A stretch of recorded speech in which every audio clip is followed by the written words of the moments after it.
Okay, the guillotine is one of the most important submissions. Why? Well, statistically, it is the second most used submission in MMA. Statistically speaking, after rear naked choke, it's the guillotine. Now, why is the guillotine so important? I'll tell you why. Okay, something that John Danaher, in my mind, the man who's the greatest jiu-jitsu coach of all time, he said something really, really intelligent. You know, he told me, look, of all the submissions, guillotine is the one that a blue belt can use on a black belt. So if you're a blue belt and you want to sub a black belt, the likelihood of you using a rear naked choke is far less likely. It's much lower than a guillotine. Why is that?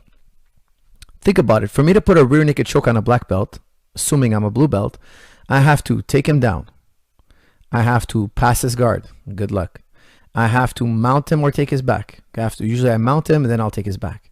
From the back, then I have to apply the choke on him. Look how far it is from me to the guillotine. It's really, really far. Like, how are you going to pass a black belt's guard when you're a blue belt? It's going to be very, very difficult. And even if that happens, do you think you're going to be able to expose his back?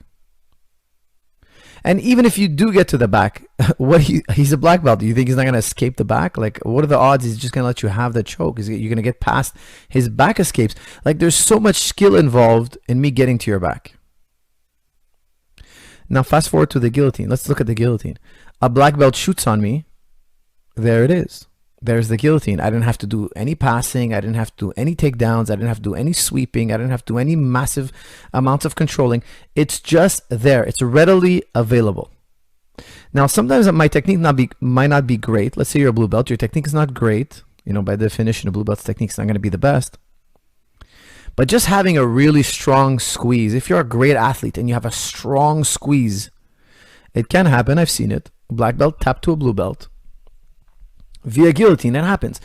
And in MMA, you're going to see it all the time. Why? Because we're always shooting double legs on one another. And when you shoot for a double leg, the guillotine is always a possibility.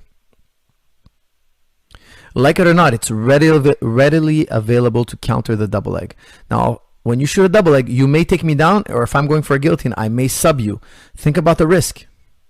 You might get a takedown. That's what's on the table for you. I might finish the fight.